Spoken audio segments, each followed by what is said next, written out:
My brother-in-law refused to pay me for 2 years of work at his business, and my sister said I should be grateful for the experience. So, I showed them how to run real business. My sister Grace married Vincent when I was 22 and fresh out of trade school. I had my electrician's license, but no experience and no connections. Vincent owned a small electrical contracting company. He did residential work mostly. New builds, renovations, panel upgrades. He had about 6 employees and more jobs than he could handle. Grace suggested I come work for him. She said it would be good for everyone. I'd get experience. Vincent would get reliable help. We'd all be one big happy family. Vincent agreed, but he had conditions. He said he couldn't pay me a full salary right away. The business was growing and cash flow was tight. He said he'd pay me a small weekly amount for living expenses, and then we'd settle up properly once things stabilized. He said 6 months, maybe a year at most. I was young and stupid and trusted my own sister. So I said yes. The weekly amount was $200. I was working 50 hours minimum, sometimes 60. I was doing the same jobs as his other guys, sometimes harder ones because I was eager to prove myself. His regular employees were making $25 to $30 an hour. I was making less than $4. But I told myself it was temporary. I told myself Vincent was good for it. I told myself Grace wouldn't let her own brother get cheated. 6 months passed. I asked Vincent about getting paid properly. He said the business was still finding its feet. He said give it a few more months, and he said I was learning so much, wasn't that worth something? I talked to Grace about it. She said Vincent was under a lot of pressure. She said I should be patient. She said the experience I was gaining was more valuable than a paycheck anyway. So I waited. A year passed. I asked again. Vincent got annoyed. He said I was being ungrateful. He said he took a chance on me when no one else would. He said if I wanted to leave, I could leave, but I'd be starting from zero somewhere else. He made it sound like he was doing me a favor by not paying me. Grace backed him up. She said I was part of the family business now. She said I needed to think long term. She said money wasn't everything. Easy to say when you're living in a 4-bedroom house your husband bought. I stayed another year. I don't know why. Maybe I kept hoping things would change. Maybe I was scared to start over. Maybe I just couldn't believe my own sister would let this happen. By the end of year 2, I'd done the math. At a normal rate, Vincent owed me over $90,000. I brought this up one Sunday dinner at their house. I showed him the numbers. Hours worked, market rate for a licensed electrician, minus what he'd already paid me. $93,000 and change. Vincent laughed. He actually laughed. He said those numbers were fantasy. He said I was an apprentice, not a journeyman. He said the $200 a week was more than fair for someone learning the trade. I pointed out that I came in with my license. I wasn't learning. I was working. He said the license was just paper. Real knowledge came from experience. Experience he gave me. Grace told me I was ruining dinner. She said I was being dramatic. She said if I was so unhappy, maybe I should find another job. So I did. I quit the next day. No notice, no explanation, just a text to Vincent saying I wouldn't be in. He called me 12 times. I didn't answer. I had saved almost nothing from those 2 years. The $200 a week barely covered my rent and food. But I had something else. I had 2 years of experience working every neighborhood in the city. I knew the builders. I knew the suppliers. I knew which inspectors were strict and which ones were reasonable. I knew how Vincent priced his jobs, and I knew he was overcharging by at least 15%. I got a job with another contractor for 3 months, just long enough to save some money and make a plan. Then I filed for my own business license. I called it Proper Electrical Services. Simple name, easy to remember. I started small, just me, my tools, and a used van. I reached out to every builder and general contractor I'd met while working for Vincent. I told them I was on my own now. I told them my rates were fair and my work was solid. A few of them gave me a shot. Word spread. Within 6 months, I had more work than I could handle alone. I hired my first employee, then my second. By the end of year 1, I had a crew of 4 and a real office. I wasn't rich, but I was building something that was actually mine. Vincent noticed. Of course he noticed. Some of his regular clients had switched to me, not because I poached them, because they liked my work better and my prices were lower. He called me about a year after I left. He said I was stealing his business. He said I was using contacts I made on his time. He said it was unethical. I asked him if it was ethical to not pay his own brother-in-law for 2 years of labor. He hung up. Grace called the next day. She started talking before I could even say hello. Mom was upset. She wanted to know why I couldn't just let things go. I was tearing the family apart over something that happened years ago. I listened to her voice get higher and tighter until she finally stopped to breathe. Then I told her I let things go for 2 years while Vincent stole from me. I let it go while he paid his other guys fair wages and gave me scraps.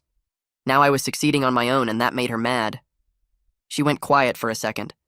Then she came back with how Vincent was struggling financially, how I took his best clients, how his business was falling apart because of me. I reminded her those clients chose me. They picked my company because I did better work for fair prices. Nobody forced them to switch. Grace got quiet again when I pointed out that Vincent clearly had money to pay his other employees properly. Just not his own brother-in-law. He found $25 to $30 an hour for strangers, but couldn't manage more than $4 for family. She tried to say something, but I kept going. The math was simple, and she knew it. The call went downhill fast after that. Grace said I had changed, that I was selfish now, that money mattered more to me than family. I told her she chose her husband's lies over her own brother's livelihood 2 years ago. She made that choice every time she told me to be patient, every time she said experience was more valuable than a paycheck. I hung up feeling angry but also relieved. I finally said what needed saying. No more pretending things were okay when they weren't. Max was at the office when I walked in. He took one look at my face and asked if everything was okay.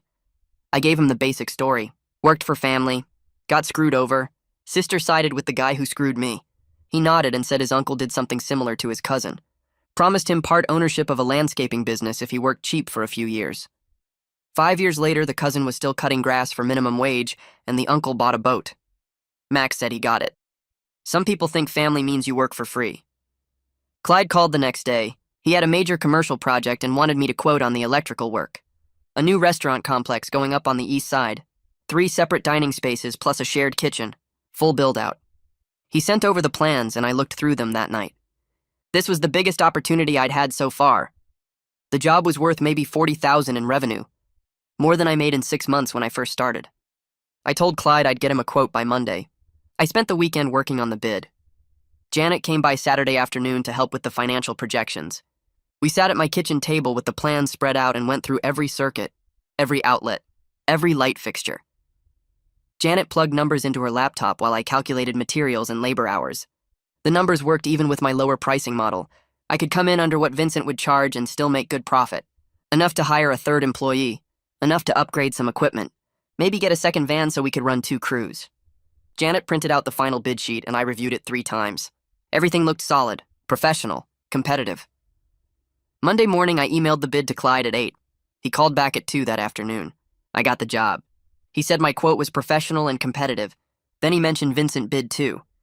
Came in 15% higher with a proposal that was basically just a price on a sheet of paper. No breakdown, no timeline, no detail work. Clyde said he appreciated the thoroughness of my bid, made him confident I knew what I was doing. I hired Tucker the following week. He was 23 and fresh out of trade school. Reminded me of myself a few years back, eager to work, wanted to prove himself. I interviewed him at the office and he showed up in clean work clothes with his license and a folder of his test scores. I asked him what he expected for pay. He said he'd take whatever I thought was fair since he didn't have much experience. I told him $22 an hour to start. His eyes got wide. He asked if I was serious. I said completely serious. I remembered what it felt like to work hard and get paid nothing. Nobody on my crew would ever feel that way. Bobby texted me out of nowhere on Thursday. Heard about the restaurant job. Congratulations. Said he always thought what Vincent did to me was wrong. Several of the crew felt the same way, but nobody wanted to say anything and risk their jobs. I thanked him and asked how things were going at Vincent's company. Bobby said it was getting rough. Vincent was stressed, snapping at employees over small stuff, bidding on jobs like he was desperate. The atmosphere wasn't good anymore. Bobby mentioned 2 more regular clients had switched to other contractors recently. Not to me specifically, but away from Vincent. Word was getting around that his work quality had dropped. Jobs were taking longer. Estimates were all over the place. One client had to call him back twice to fix problems with a panel installation. That kind of thing spreads fast in this business. Contractors talk, builders talk. Once your reputation starts sliding, it's hard to stop. I watched Vincent's business slide while mine grew. The satisfaction was real, but it didn't fill the gap where my sister used to be. Mom called on a Tuesday evening. I was at the office finishing paperwork when her name showed up on my phone. She started with small talk about the weather and her garden. Then she got to the point. She wanted me to come to Sunday dinner. Just family. She said it was time we all sat down and talked like adults. She said Grace missed me and Vincent was willing to discuss things. I asked what there was to discuss. Mom said we needed to move past this. I told her I was willing to talk, but only if Vincent brought a check for $93,000 plus interest. Mom went quiet. Then she said I was being unreasonable.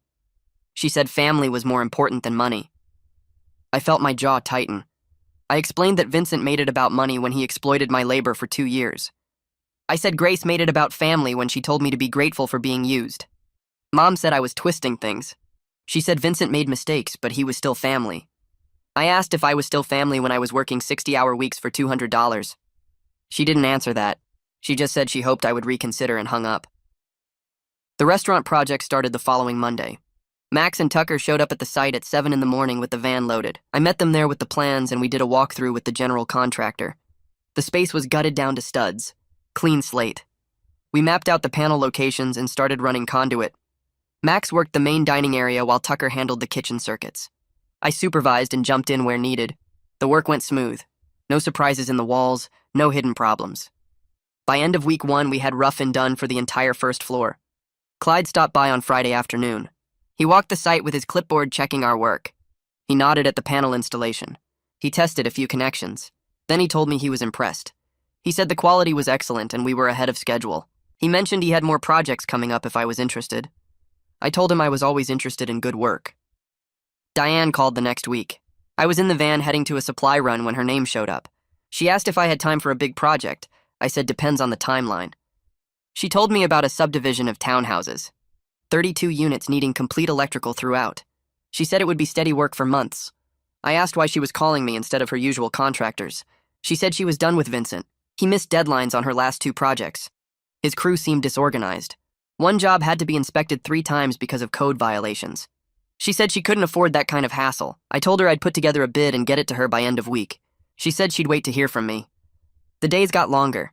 I was working 12-hour stretches most days, sometimes 14. But it felt different from working for Vincent. Every hour was mine. Every dollar I earned actually went to me. I was building something real, something with my name on it. Janet called me one evening after I'd been at a job site since 6 that morning. She said she needed to talk about the business. We met at a coffee shop near her office. She pulled out her laptop and showed me the numbers. Revenue was up. Way up. But she was worried about me. She said I was working too many hours. She said burnout was real, and I needed to think about sustainable growth. She suggested I hire another electrician sooner rather than later. Maybe even look at a project manager to handle scheduling. I told her I'd think about it. She gave me a look that said she didn't believe me. Grace texted 3 days later. The message came through while I was pulling wire in an attic. She asked if we could meet for coffee. Just the 2 of us. No Vincent. I stared at the message for a while. Part of me wanted to ignore it. Part of me was curious what she wanted to say. I texted back that I could do Saturday morning. She sent back a thumbs up. Saturday morning, I got to the coffee shop first. I ordered black coffee and sat at a table by the window. Grace showed up 10 minutes late. She looked tired, dark circles under her eyes, hair pulled back in a messy ponytail. She ordered something with a lot of milk and sugar and sat down across from me. She didn't say anything at first, just stirred her coffee and looked out the window. Then she said things had been tense at home. Vincent was stressed about the business. He was drinking more, getting angry about small stuff. She said he was obsessed with me, with my success, with how I was doing better while he was struggling. I didn't say anything. I just waited. She asked how I was doing. I said I was fine, busy. She nodded like she expected that answer. I asked her directly if she understood why I left, if she understood why I was angry. She gave me a long answer about seeing both sides, about how relationships were complicated, about how business and family shouldn't mix. I let her finish. Then I asked a simpler question. Was Vincent wrong to not pay me? She looked down at her coffee. She said it was complicated. I asked how it was complicated. She said Vincent had expenses. The business was growing. Cash flow was tight. I reminded her those were the same excuses from 2 years ago. She said I was being harsh. I said I was being accurate. I told Grace I loved her, but I couldn't have a relationship with her if she wouldn't acknowledge what Vincent did was theft. Not a complicated family situation, not a misunderstanding. Theft. She started crying. She said I was forcing her to choose between her husband and her brother. People at other tables were looking over. I kept my voice calm. I explained that she already chose 2 years ago, when she told me to be grateful for being exploited, when she backed Vincent's excuses instead of standing up for her own brother. I said I was just finally accepting her choice. She wiped her eyes with a napkin. She said that wasn't fair. I said fair would have been getting paid for my work. We sat there for another minute in silence. Then she got up and left. I finished my coffee and watched people walk past outside. I felt sad, but also clear. Like something that had been muddy was finally settled. I spent the next week putting together the townhouse bid. I measured out the electrical needs for all 32 units. I calculated wire runs and panel loads. I priced out materials from 3 different suppliers to get the best rates. I built in labor costs that were fair to my crew and still kept my total under what I knew Vincent would charge. Janet looked over my numbers and said they were solid. She pointed out a few places where I could adjust the payment schedule to help with cash flow. I submitted the bid on a Friday afternoon. Diane called me Monday morning and said I got the job. She said my proposal was professional and detailed, and my price was competitive without being suspiciously low. The contract meant 8 months of steady work. It meant I could plan ahead instead of scrambling for the next job. Janet helped me set up the payment schedule so I'd get draws at specific completion points. That same week, I went to the bank and applied for a small business loan. I needed a second work van and some additional tools now that I was running bigger jobs. The bank manager looked at my financials and my contract with Diane. He approved the loan in 3 days. I bought a used van that was in good shape and had it wrapped with my company logo. Tucker mentioned during lunch break that he had a friend from trade school who was looking for work. I told him to have her call me. She called that afternoon. Her name was already on my roster from when I'd checked references, but I wanted to meet her in person. We sat down the following Tuesday at my office. She was young, maybe 23, and clearly nervous. I asked about her experience, and she was honest that she didn't have much beyond school and a few small residential jobs. I offered her apprentice wages with a clear path for raises tied to skill development. She accepted and started the next Monday. My crew was now 4 people, including me: Max, Tucker, the new apprentice, and myself. We started running 2 job sites at the same time. Max led one crew with the apprentice while I worked with Tucker on the other. The coordination was harder than I expected. I had to check in on both sites multiple times a day to make sure everything stayed on schedule. I was working 12-hour days again, but this time it was different because I was building something mine. Ronald called me on a Wednesday afternoon. He was a client who had used both me and Vincent over the past few years for different projects. He said he wanted to let me know he was going exclusively with my company from now on. I asked him why, and he said Vincent's recent work had been sloppy. He'd had to call Vincent back twice on his last job to fix issues with a sub-panel installation. He said my work was cleaner and my guys showed up on time. I thanked him and added his name to my regular client list. I ran into Bobby at the electrical supply house the next week. He was picking up materials, and I was grabbing some additional wire for the townhouse project. He pulled me aside near the loading dock. He said Vincent was talking about me constantly at work, blaming me for all his problems, saying I stole his clients and ruined his reputation. Bobby said the atmosphere at Vincent's shop had become toxic. He said some of the crew were looking for other jobs because Vincent was angry all the time and taking it out on everyone. I told Bobby I was sorry he had to deal with that, but I hadn't done anything wrong. Bobby said he knew that. He said everyone knew that. Vincent showed up at one of my job sites 2 days later. I was working on the townhouse project when Max called me over and said someone was asking for me. I walked to the front of the building and Vincent was standing there next to his truck. He looked rough. Unshaved, wrinkled shirt, bags under his eyes. He started in immediately saying I was sabotaging his reputation and stealing his employees. I told him I needed to get back to work. He followed me saying we needed to talk about this. I stopped and turned around. I kept my voice calm and told him I had never badmouthed him to anyone. I said clients chose me based on my work quality and my pricing. Vincent got in my face. He said I owed him for training me, that everything I knew came from working for him.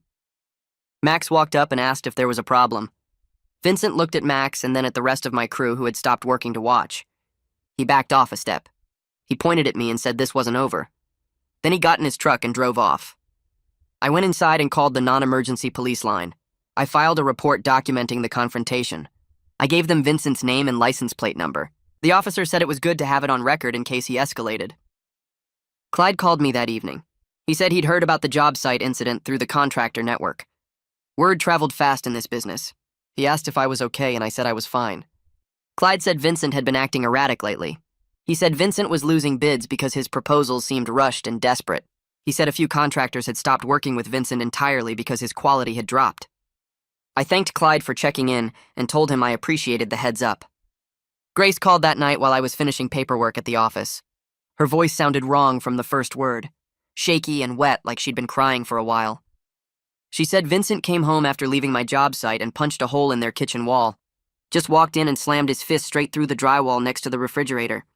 She said he was screaming about me ruining his life and taking everything from him. She said she tried to calm him down, but he wouldn't stop pacing and yelling. Then she said something that made my stomach drop. She said she was scared, not annoyed or frustrated, scared. I asked if he'd hurt her and she said no, but the way she said it made me think she wasn't sure he wouldn't. I told her she needed to get out of there. Go stay with Mom for a few days until Vincent calmed down. She went quiet for a long time and then said she didn't want to make things worse. I felt that old frustration rising up, the same feeling I'd had for 2 years watching her make excuses for him. I told her making things worse wasn't possible when your husband was punching holes in walls. She said she'd think about it and hung up before I could say anything else. The next morning, my lawyer called about something routine with the business paperwork. I mentioned the situation with Vincent showing up at my job site and the wall punching incident Grace told me about. The lawyer got quiet and then asked if I'd ever considered a formal demand letter for the unpaid wages. I hadn't really thought about legal action beyond just moving on and building my own thing. He explained that a demand letter would create documentation of the debt and start the clock on potential legal action. It would be official record that Vincent owed me money and refused to pay. I sat with that idea for a few days. I didn't expect Vincent to actually pay if I sent a letter. The man laughed in my face when I showed him the numbers. But having it documented felt important somehow. Like proof that I wasn't crazy or ungrateful or dramatic. Proof that $93,000 was real money he actually owed me. I told the lawyer to draft the letter. He put together something professional that laid out the hours worked, the market rate for a licensed electrician, what Vincent had actually paid me, and the difference owed. The letter gave Vincent 30 days to respond with either full payment or a proposal for a payment plan. We sent it certified mail so there'd be proof he received it. I knew what would happen. I knew Vincent would lose his mind. But I sent it anyway because sometimes you have to draw a line and say this actually happened and you can't just pretend it didn't. Vincent got the letter on a Tuesday. I know because he called me 3 hours later absolutely screaming into the phone. He said I was trying to destroy him. He said I was a vindictive piece of garbage who couldn't handle that he gave me a chance. He said the demand letter was harassment and his lawyer would shut me down. I let him yell for a while and then I said one thing. I told him he destroyed our relationship when he stole $93,000 from me and worked me like a dog for 2 years. I said the letter was just documenting facts. He called me more names and hung up. Grace texted me an hour later. The message was long and rambling, but the basic point was she was begging me to drop the legal action. She said it would bankrupt Vincent. She said it would ruin their lives. She said I was being cruel. I read the text 3 times before I responded. I kept my answer short. I told her Vincent had 2 years to pay me fairly and chose not to. I said consequences were his responsibility, not mine. She didn't text back. Janet called me into her office the next week to go over the monthly numbers. She had spreadsheets pulled up on her computer, and she was smiling. She showed me the revenue column and explained that for the 3rd month in a row, my business was bringing in more money than Vincent's company made when I worked for him. I knew we were doing well, but seeing the actual numbers lined up like that hit different. I'd built something bigger than what Vincent had in just over a year, without exploiting anyone, without lying to family, just fair prices and solid work. I felt proud in a way I hadn't felt in a long time. Not proud like bragging, proud like I'd proven something to myself about what I was actually worth. Bobby texted me that same week. The message was direct.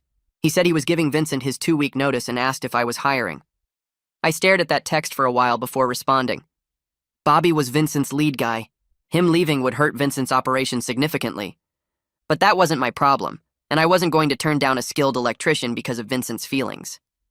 I told Bobby I'd consider hiring him, but he needed to understand I wouldn't get involved in any drama with Vincent over him leaving. Bobby said he got it and just wanted to work somewhere the boss wasn't having a breakdown every other day. I told him to call me after his notice period ended, and we'd talk details. The 30 days on the demand letter passed with no response from Vincent. Not a call, not a letter, nothing. My lawyer filed a civil lawsuit for the unpaid wages. He explained it would take months to work through the court system. There'd be discovery and depositions and probably settlement discussions before it ever got near a trial. I signed the paperwork and tried not to think about how my sister would react. I didn't have to wait long to find out. Mom called me 2 days after the lawsuit was filed. She was upset in that specific way she got when she thought her kids were fighting over something stupid. She said I was tearing the family apart over money. She said Grace was a mess and Vincent was talking about losing everything. She said I needed to drop this and move on. I took a breath and reminded her that Vincent tore the family apart when he exploited me for 2 years. I said Grace tore it apart when she told me to be grateful for being used. I told Mom I was just refusing to pretend it didn't happen anymore. She said I was being stubborn and I'd regret this someday. I told her maybe I would, but at least I'd regret standing up for myself instead of regret letting people walk all over me. She hung up without saying goodbye. Grace stopped calling after the lawsuit got filed. I tried texting her a few times in the first week, but she never responded. Mom called me about 10 days later and said Grace was standing by her husband no matter what. She said Grace felt like I was attacking their family and trying to ruin Vincent's business on purpose. I told Mom that Grace made her choice a long time ago when she picked Vincent's lies over my unpaid labor. Mom said I was being stubborn and that family should forgive family. I asked her if Vincent ever planned to pay me the $93,000 he owed, and she went quiet. She said she didn't know, and then changed the subject to asking when I'd come for dinner again. I told her I'd come when Grace was ready to admit what Vincent did was wrong, not before. She sighed and hung up. It hurt knowing my sister chose Vincent over me, but I couldn't keep pretending it didn't happen just to keep peace. Grace picked her side, and I had to accept that even if it felt like losing part of my family. Diane called me 2 days later about some builders she worked with regularly. She said she'd been telling them about my company and how reliable my work was compared to other contractors in the area. She gave me 3 names and numbers, said they were all looking for good electrical contractors they could trust. I called the first one that afternoon, and he said Diane had recommended me highly. He had a commercial renovation starting in 6 weeks and needed a quote. I drove out to look at the site the next morning and put together numbers that evening. The second builder called me before I could reach out to him. He said Diane told him I was fair on pricing and always finished on time. He wanted quotes on 2 residential projects starting next month. The third builder emailed me asking about my availability for a shopping center remodel in the fall. Within a week, I had quotes submitted on all 3 projects, and my calendar was booking out 2 months ahead. It felt surreal looking at my schedule and seeing steady work lined up that far in advance. A year ago, I was scraping by on $200 a week, and now I had more jobs than I could handle. The business was growing based purely on doing quality work and treating clients fairly, exactly the opposite of how Vincent ran things. Word started spreading in the contractor community about Vincent's lawsuit. Clyde called me to ask if everything was okay with my business, and I told him it was fine, that the lawsuit was about Vincent owing me unpaid wages from when I worked for him. Clyde said he'd heard rumors that Vincent was involved in legal trouble, and some contractors were nervous about working with him. A week later, Bobby texted me that Vincent lost a major contract for a new apartment complex. The client found out about the lawsuit and decided they didn't want to deal with the drama. Bobby said the client specifically mentioned they were concerned about Vincent's business practices and reliability. The contractor network is small and everyone talks. Once people heard Vincent was sued for unpaid wages, it made them question whether he'd been fair with other people too. I didn't spread the story around, but I didn't hide it either. When contractors asked me directly, I told them the truth about working 2 years for almost nothing, while Vincent charged clients full price for my labor. Some of them said they'd had issues with Vincent's billing before, nothing major but enough to make them wonder. Vincent's reputation was taking hits he couldn't afford, and it was all because of choices he made years ago finally catching up to him. Bobby's 2-week notice period ended and I hired him officially. He showed up for his first day looking relieved to be working somewhere that wasn't falling apart. We were doing a panel upgrade at a commercial building, and Bobby worked fast and clean, exactly the kind of experience I needed on the crew. During lunch, he mentioned Vincent's company was down to 3 employees now. 2 guys quit the same week Bobby gave notice, and Vincent hadn't replaced them. Bobby said Vincent was barely getting by on small residential jobs, basic stuff like outlet installations and light fixture replacements. The bigger contracts were drying up because Vincent couldn't compete on price or reliability anymore. Bobby said the office felt like a morgue the last few weeks he was there, with Vincent stressed and snapping at everyone over minor things. I asked if Vincent ever mentioned me, and Bobby said yeah, constantly. Vincent blamed me for every client he lost and every employee who quit. Bobby said it got old fast listening to Vincent complain instead of fixing his actual business problems. I felt a little bad hearing how far Vincent had fallen, but mostly I felt like he earned every bit of it by refusing to pay me fairly when he had the chance. The lawsuit moved into discovery phase, and my lawyer requested Vincent's financial records. It took a few weeks, but eventually Vincent's lawyer had to turn over bank statements, client invoices, and payroll records going back 3 years. My lawyer called me into his office to go over what they found. He spread the documents across his desk and showed me invoice after invoice where Vincent charged clients $25 to $30 per hour for my labor. The invoices listed me as a licensed electrician working on the projects. Then he showed me Vincent's payroll records, which proved he only paid me $200 per week no matter how many hours I worked. My lawyer did the math right there in front of me. Vincent billed clients over $98,000 for my work over 2 years. He paid me $21,000 total. The difference was $77,000 that Vincent kept, while telling me the business couldn't afford to pay me properly. My lawyer said this strengthened our case significantly because it showed Vincent wasn't just struggling financially, he was actively profiting off my unpaid labor while lying about the company's situation. The records proved everything I'd been saying about being exploited. Vincent charged clients full price for a licensed electrician, then paid me less than minimum wage and pocketed the difference. It was theft, plain and simple, and now we had documentation proving it. 6 months after I filed the lawsuit, Vincent's lawyer contacted mine about settlement talks. My lawyer called me and said Vincent's side was finally acknowledging the debt existed, but they were claiming Vincent couldn't pay the full amount right away. His business was struggling and he didn't have $93,000 sitting in the bank. Vincent's lawyer wanted to discuss payment terms and settlement amounts. My lawyer asked what I wanted to do, and I said I wanted to hear their offer, but I wasn't going to just let Vincent off the hook completely. We set up a meeting for the following week. I went to my lawyer's office and sat through an hour of back and forth with Vincent's lawyer on a conference call. They offered $40,000 paid over 5 years. My lawyer said that was insulting and countered with $80,000 paid over 2 years. Vincent's lawyer said Vincent couldn't afford those terms. They went back and forth while I sat there getting more frustrated. Finally, Vincent's lawyer offered $60,000 paid over 3 years. My lawyer looked at me and I thought about it.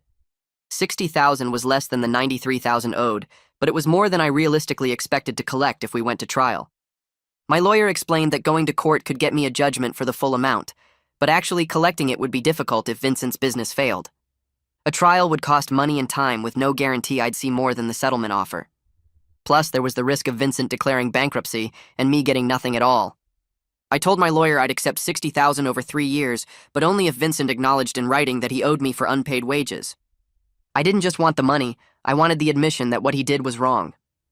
My lawyer negotiated that into the settlement agreement. Vincent had to sign a document stating he failed to pay me fair wages for 2 years of licensed electrical work and that he owed me compensation for that unpaid labor. The settlement wasn't about getting every dollar anymore. It was about the principle of making Vincent admit what he did. That written admission mattered more to me than the difference between $60,000 and $93,000. I signed the settlement papers and felt something close to relief. It wasn't perfect, but it was closure on a situation that had been eating at me for years. Vincent had to acknowledge his debt in writing and pay me in installments. The first payment was due in 30 days. Grace found out about the settlement and called me for the first time in months. I saw her name on my phone and almost didn't answer, but I picked up. She started yelling before I could even say hello. She said I should have dropped the lawsuit entirely, that accepting the settlement was just as bad as going to trial. She said I was destroying Vincent's business and ruining their lives over money that didn't matter. I let her finish and then asked her if she seriously thought $60,000 over 3 years was going to destroy Vincent. She said it wasn't about the amount, it was about me refusing to let things go and move on. I told her she was still missing the point completely. This was never about the money. It was about Vincent stealing from me for 2 years while she told me to be grateful. It was about them treating me like I didn't deserve fair pay because I was family.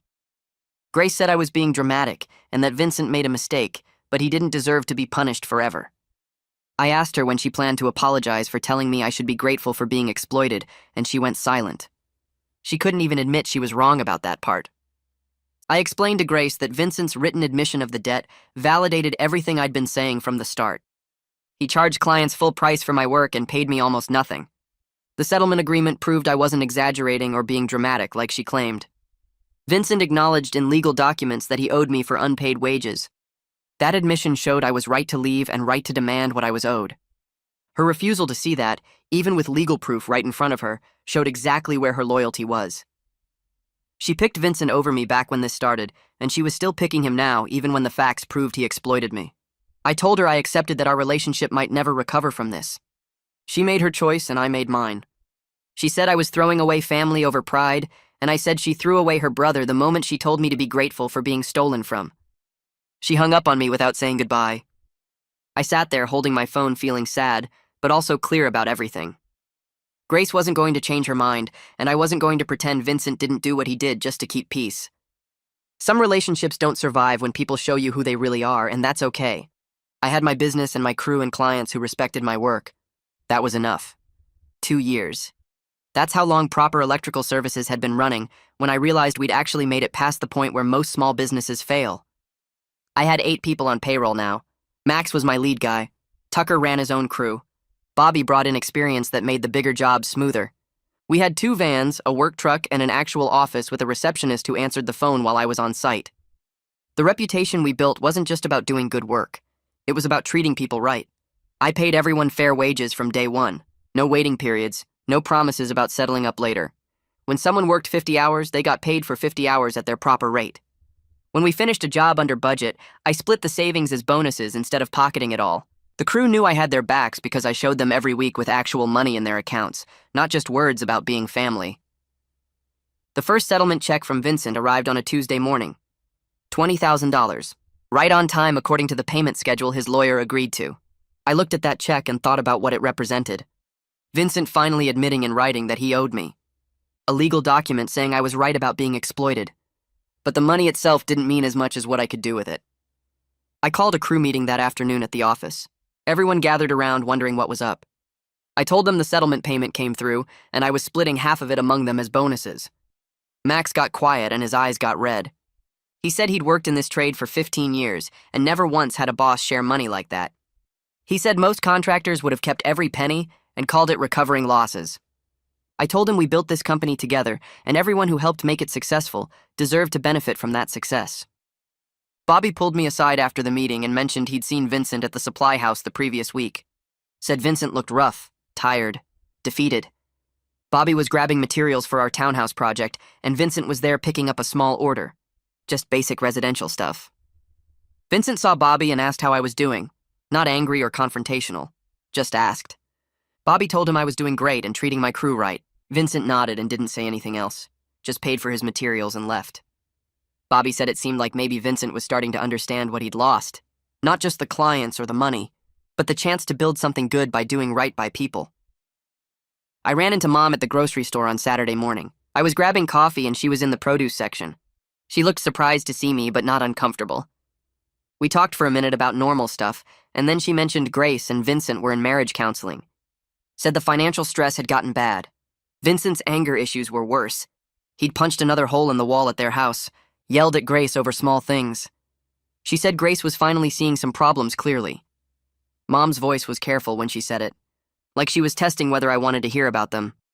I asked if Grace was safe and Mom said yes, that Grace was handling it. I nodded and started to walk away, but Mom touched my arm. She said she understood now why I was so hurt. Said she was sorry for not supporting me better when everything started. I looked at her and felt something shift. Not anger, just tiredness. We got coffee at the shop next door to the grocery store. Sat at a small table by the window. Mom kept apologizing and I finally told her I wasn't looking for apologies. I just wanted acknowledgement that what happened was wrong. That Vincent stole from me and Grace backed him up. Mom nodded and said she saw that now. Said she'd been so focused on keeping peace in the family that she didn't want to see how bad Vincent's treatment of me actually was. She admitted she made excuses for him because confronting it meant dealing with the fact that Grace married someone capable of that kind of exploitation. I appreciated her honesty. We finished our coffee and I told her I loved her, but I couldn't pretend things were fine with Grace and Vincent just to make family dinners easier. She said she understood. Clyde called me on Monday with something big. Said he wanted to talk about a partnership opportunity. We met at his office that afternoon and he laid out the details. Major commercial development project, new shopping complex with multiple buildings, full electrical contract worth over $200,000. He said my company's reputation had grown to where I was competing for serious contracts. The kind of work Vincent always wanted but never achieved because his bids were sloppy and his reputation was mixed. Clyde said he'd worked with me enough to know I could handle it. He wanted to partner on the project. His company doing the general contracting. Mine handling all electrical, profit sharing on the whole development. This was the jump I'd been working toward. Commercial work, big contracts, real growth. I accepted the partnership and immediately started planning the expansion. Called Janet and told her we needed to restructure the business finances to support sustainable growth. Hired 2 more electricians within the week, both licensed, both experienced. I paid them proper wages and brought them into a crew that already knew how to work together. Janet helped me set up the accounting to track the commercial project separately. Got a line of credit from the bank to cover material costs up front. Everything was moving fast, but it was controlled growth, not desperate expansion. I learned from watching Vincent scramble and overextend. I was building something that could last. Vincent missed the second settlement payment, It was due on the 15th, and by the 20th, nothing had arrived. My lawyer got a call from Vincent's lawyer asking about modified payment terms. They wanted to extend the schedule, lower the monthly amounts. My lawyer pushed back hard. The settlement was already generous compared to what Vincent actually owed. The terms were clear. Vincent's lawyer tried arguing about financial hardship, but my lawyer pointed out that missing payments meant penalties according to the agreement Vincent signed. 3 days later, the check arrived with an extra $500 in penalty fees. Vincent was scrambling. His business was struggling, and the settlement payments were making it worse. Part of me felt bad. Most of me remembered 2 years of being told I should be grateful for $200 a week. Grace called me on a Wednesday night. I almost didn't answer, but something made me pick up. She told me she'd separated from Vincent temporarily and moved in with Mom. Her voice was different, quieter, less defensive. She said she was finally seeing how Vincent's pride and poor decisions affected everything. How he treated me, how he ran his business, how he handled stress by getting angry and breaking things. She said the marriage counselor asked her questions about Vincent's behavior that made her realize she'd been making excuses for years. Not just about me, about everything. She asked if we could meet for lunch, just the two of us. I said yes. We met at a cafe downtown on Saturday. Grace looked tired but more present somehow, like she'd been hiding behind something for years and finally stepped out from behind it. We ordered sandwiches and she started talking before the food even arrived. She gave me a real apology, not the half apology from before. She said she was sorry for not believing me, for choosing Vincent's version of events over mine, for telling me I should be grateful when I was exploited. She admitted she was scared to see the truth because seeing it meant acknowledging she married someone capable of treating family that way, meant admitting her judgment was that wrong about the person she built her life with. She said watching Vincent spiral over the past year forced her to see things clearly. His anger, his pride, his refusal to take responsibility. She saw how he treated me and realized he was capable of treating her the same way when things got hard. I told her I wasn't forcing her to choose anything. She made her choice 2 years ago when she backed Vincent instead of me. Now I was just living with the reality of that choice. We met for coffee again the next week, and this time Grace listened more than she talked. I explained that I could rebuild our relationship, but Vincent wasn't part of my life anymore. Not at family dinners, not at holidays, not ever. She asked if that would change if they got divorced, and I told her honestly that I didn't know. The damage went beyond their marriage. It was about her choosing to let me be exploited and calling it family loyalty. Grace nodded slowly and said she understood. She wouldn't push for reconciliation or try to sneak Vincent into situations. She just wanted her brother back, whatever that looked like now. The medical complex contract came through 3 weeks later. Janet called me while I was on a job site, and I had to sit down in the van to process the numbers. $240,000 for the full electrical build. Design, installation, inspection, everything. The project timeline was 8 months with milestone payments. I'd need to hire more people and probably lease additional equipment, but the profit margin was solid even with those costs. This single contract would bring in more money than I would have made in 3 years working for Vincent at proper wages. I called Max and told him we just landed the biggest job in company history. He whooped so loud I had to pull the phone away from my ear. Vincent's final settlement payment arrived on schedule, delivered by certified mail with all the legal paperwork. $60,000 paid over 3 years, every payment made even when I knew it hurt his struggling business. I deposited the check and met with a commercial real estate agent the same afternoon. I'd been looking at properties for months, waiting for the right moment. Found a small building near the industrial district with good highway access and enough space for offices, a warehouse, and a proper workshop. The settlement money covered the down payment. I signed the purchase agreement 2 weeks later. The previous owner's sign came down and mine went up. Proper electrical services in bold letters across the front of a building I actually owned. Something I built from nothing after Vincent tried to keep me small and dependent and grateful for scraps. 3 years after I sent that text message quitting Vincent's company, I walked through my building doing a head count for the new employee handbook Janet was putting together. 15 people on payroll, licensed electricians, apprentices, an office manager, a purchasing coordinator. Every single one of them paid fair wages with health insurance and retirement contributions. Max ran the commercial division. Tucker headed up residential. Bobby managed the service and repair team. We had regular clients, steady work, and a reputation for quality and reliability. I proved you could succeed without exploiting people. That treating employees well made them work harder and stay longer. That family who watched you get cheated and told you to be grateful weren't worth sacrificing your dignity to keep around. Vincent's business barely survived with 3 employees doing small residential jobs. Grace and I had coffee every few weeks and talked carefully around certain subjects. Mom finally admitted she should have supported me sooner. And I ran a company built on the simple idea that people deserve to be paid fairly for their work.